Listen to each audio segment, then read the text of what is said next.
ఒక మాటలో చెప్పాలంటే ఒక ఊర్లో ఎంటర్ అయిన వైరల్ ఫీవర్ అన్ని కుటుంబాలు రాకుండా పోతలేదు. గ్రామాలే దవాఖాన పాలవుతున్నారు. వర్ష పెట్టిపోతుంది, మునుగు పెట్టినట్టే. ప్రభుత్వం దీని మీద ఎక్కడ కూడా పెద్ద దృష్టి పెట్టట్లేదు. అట్టిగా పేపర్లు రాయించుకోవడం, ఇవాళేదో మేము రిక్రూట్ చేస్తామని చెప్పడం చేస్తుంది తప్ప ఎక్కడ లేదు. నేను ప్రభుత్వాన్ని డిమాండ్ చేస్తున్నా, మీరు మొన్న ట్రాన్స్ఫర్స్ ఏవైతే చేసిండ్రో, ఎక్కడ పేషెంట్లు అవసరం ఉంటుందో అక్కడ డాక్టర్లు ఉండాలి, నర్సులు ఉండాలి, మిగతా పారామెడికల్ సిబ్బంది ఉండాలి. కానీ ఇబ్బడిగా చేశాడు, ఎట్లా పడితే అట్లే చేశాడు. పేషెంట్ వచ్చే కాడ డాక్టర్లు లేరు, డాక్టర్లు కాడికి పేషెంట్ లేరు. ఇట్లా మొత్తం ప్రతి ఊర్లలో ప్రతి పట్టణాలలో కోట్ల రూపాయలు ఇవాళ ప్రైవేటు దవాఖాన పాలవుతున్న విషయం ఇవాళ చెప్పుకుంటూ ఏడుస్తూ ఉన్నారు. మనం ఈ ఖమ్మం పోయినా, వరదలలో పోయినప్పటికీ కూడా వరద సమస్య కంటే ఈ సమస్య ఎక్కువ చెప్తున్నారు.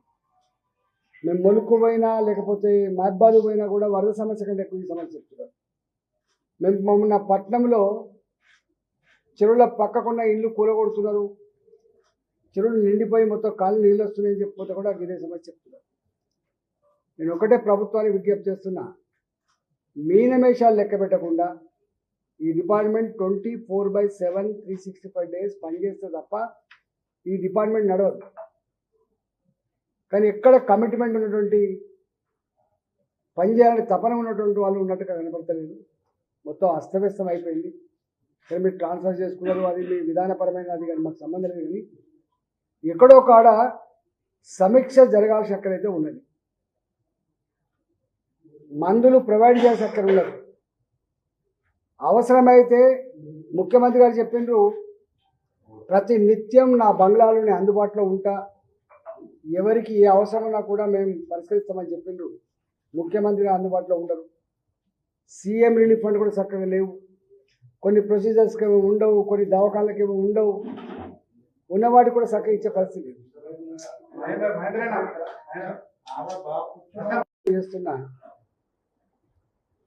మీరు కేంద్ర ప్రభుత్వం ద్వారా వచ్చేటువంటి ఎన్ఆర్హెచ్ఎం డబ్బులు ఏవైతే ఉన్నాయో డైవర్ట్ చేసుకోవడం, లేదా ఆ ఎన్ఆర్హెచ్ఎం కోసం వచ్చిన డబ్బుని వాడుకున్న యూటిలైజేషన్ సర్టిఫికేట్ పంపకపోవడం వల్ల సకాలంలో డబ్బులు రాలేకపోతుంది. చిన్న ఉద్యోగులు వాళ్ళు 12,000కో 15,000కో 17,000 రూపాయలకు పనిచేసేటువంటి ల్యాబ్ టెక్నీషియన్లు లేదా శానిటైజేషన్ వర్కర్స్, వాళ్ళ మీద దవాఖాలు ఎక్కువ ఆధారపడి నడుస్తాయి. ఇవాళ ప్రభుత్వం వెంటనే అవసరమైతే మీకు యూసీలు పంపించేటువంటి వెసులుబాటు లేకపోతే, ఆ తీరిక లేకపోతే వాళ్ళకైతే వెంటనే జీతాలు ఇవ్వాలని చెప్పి నేను డిమాండ్ చేస్తున్నాను. రెండవది, గతంలో కోవిడ్ వచ్చినప్పుడు అనేక కొత్త దవాఖాన్లు, కొత్త ఎక్స్పాన్షన్ జరిగింది. 10 మంది నర్స్ ఉంటే 20 మంది తీసుకున్నాం టెంపరీ బేసిస్లో. ల్యాబ్ టెక్నీషియన్ కూడా ఎక్కువ తక్కువ తీసుకున్నాం. చాలామంది మళ్ళీ తర్వాత కోవిడ్ తర్వాత తీసేసాం. కొన్ని వేల మంది అంతో ఇంతో చదువుకొని దవాఖానాల్లో ఎమర్జెన్సీలో ఆనాడు కోవిడ్లో పనిచేసే వాళ్ళు ఉన్నారు. కాబట్టి ఈ యుద్ధ ప్రాతిపదిక పైన మీరు రిక్రూట్ చేసేంత వరకు 6 నెలలకో ఏడాదికో అది చాలా లేట్ అయ్యేటువంటి ఆస్కారం ఉంది. కాబట్టి పాత వాళ్లకు జీతాలు సకాలంలో ఇస్తూనే ఎక్కడెక్కడైతే దవాఖానలో ఏ రకాల స్టాఫ్ అవసరం ఉందో యుద్ధ ప్రాతిపదిక మీద రిక్రూట్మెంట్ చేసుకొని పేదలకు వైద్యాన్ని అందించాలని చెప్పి నేను రెండో డిమాండ్ చేస్తున్నాను. మూడో డిమాండు, మీరు డయాగ్నోసిస్ సెంటర్స్ ఎక్కడైతే ఉన్నాయో వాటికి ఎక్కడ కూడా కిట్లు లేవు, కెమికల్స్ లేవు, పరికరాలు లేవు.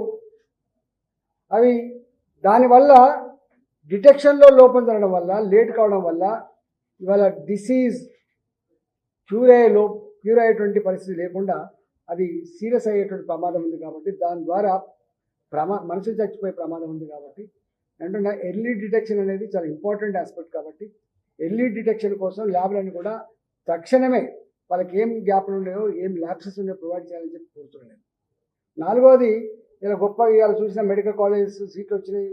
అసలు ఎక్కడ ఇవాళ నల్లగొండలో మెడికల్ కాలేజ్ ఉంది, సూర్యాపేటలో మెడికల్ కాలేజ్ ఉంది, ఏ టీచింగ్ హాస్పిటల్స్ అయితే ఇవాళ ఓపెన్ చేసాము, ఇవాళ ఇంత గొప్పగా చెప్పుకునే మెడికల్ కాలేజీలలో కూడా, దానికి అనుబంధంగా ఉన్న టీచింగ్ హాస్పిటల్లో కూడా చక్కగా డాక్టర్లు లేరు, టీచింగ్ స్టాఫ్ లేరు. మీకు తెలుసు, నాకు తెలిసి అలా వచ్చిన మెడికల్ కాలేజ్ కూడా 50 సీట్లు ఏమో వచ్చినట్టున్నాయి. మెడికల్ కాలేజ్ అంటే ఇవాళ ఎవరు ప్రైవేట్ మొదలుపెట్టినా 100 సీట్ల పైబడి వస్తాయి, 100-150 సీట్లు ఇస్తున్నారు. కానీ గవర్నమెంట్ పరంగా ప్రొఫెసర్స్ లేరు, అసోసియేట్ ప్రొఫెసర్స్ లేరు, అసిస్టెంట్ ప్రొఫెసర్స్ కూడా చక్కగా లేరు. ఏదో పీజీలతోటి ఈ డిఎంఈ కింద, డైరెక్టర్ ఆఫ్ మెడికల్ ఎడ్యుకేషన్ కింద కొంతమంది అక్కడిక్కడ పనిచేసేటువంటి డాక్టర్లు ఉంటే తీసుకొచ్చి పనిచేస్తుంది తప్ప, డిప్యుటేషన్లో పనిచేస్తుంది తప్ప, తప్పుడు లెక్కలిచ్చి తప్పుడు సమాచారం ఇచ్చి ఏదో మెడికల్ కాలేజ్ ఉందని చెప్తుంది తప్ప సరైన స్టాఫ్ అయితే చక్కగా లేరు. నేను ఒకటే కోరుతున్నా ఏంటంటే, ఏదో సడలింపు చేసైనా అవసరమైతే టీచింగ్ హాస్పిటల్స్ ఏవైతే ఉన్నాయో వాటి స్ట్రెంథన్ చేస్తే కొన్ని వేల బెడ్లు అందుబాటులోకి వచ్చే ఆస్కారం ఉంటుంది. కాబట్టి తక్షణమే ఆ టీచింగ్ హాస్పిటల్లో కనీస స్టాఫ్ని ఇచ్చి మీరు దవాఖానలన్నీ కూడా ఫంక్షనల్ రెడీ చేయాలని చెప్పి నేను కోరుతా ఉన్నా. గ్రామాలలో పిఎస్సీలను అప్గ్రేడ్ చేసిండ్రు, 30 బెడ్ నుంచి 50 బెడ్లు వచ్చినాయి, 50 బెడ్ల నుంచి 100 బెడ్లు వచ్చినాయి. కానీ అప్గ్రేడేషన్ పేపర్ల మీద జరిగింది, కానీ ఎక్కడ కూడా ప్రాక్టికల్గా ఆ అప్గ్రేడ్ అయిన ప్రకారంగా స్టాఫ్ నియామకం లేదు. 50 బెడ్లకు ఎంత స్టాఫ్ అవసరం ఉందో 100 బెడ్లకు అప్గ్రేడ్ చేసిన తర్వాత కూడా గదే స్టాఫ్ ఉంది. పిహెచ్సికి ఏ స్టాఫ్ ఉందో పిహెచ్సి తర్వాత 30 బెడ్ల హాస్పిటల్ చేస్తే కూడా గదే స్టాఫ్ ఉంది. ఎక్కడ స్టాఫ్ పెంచలేదు.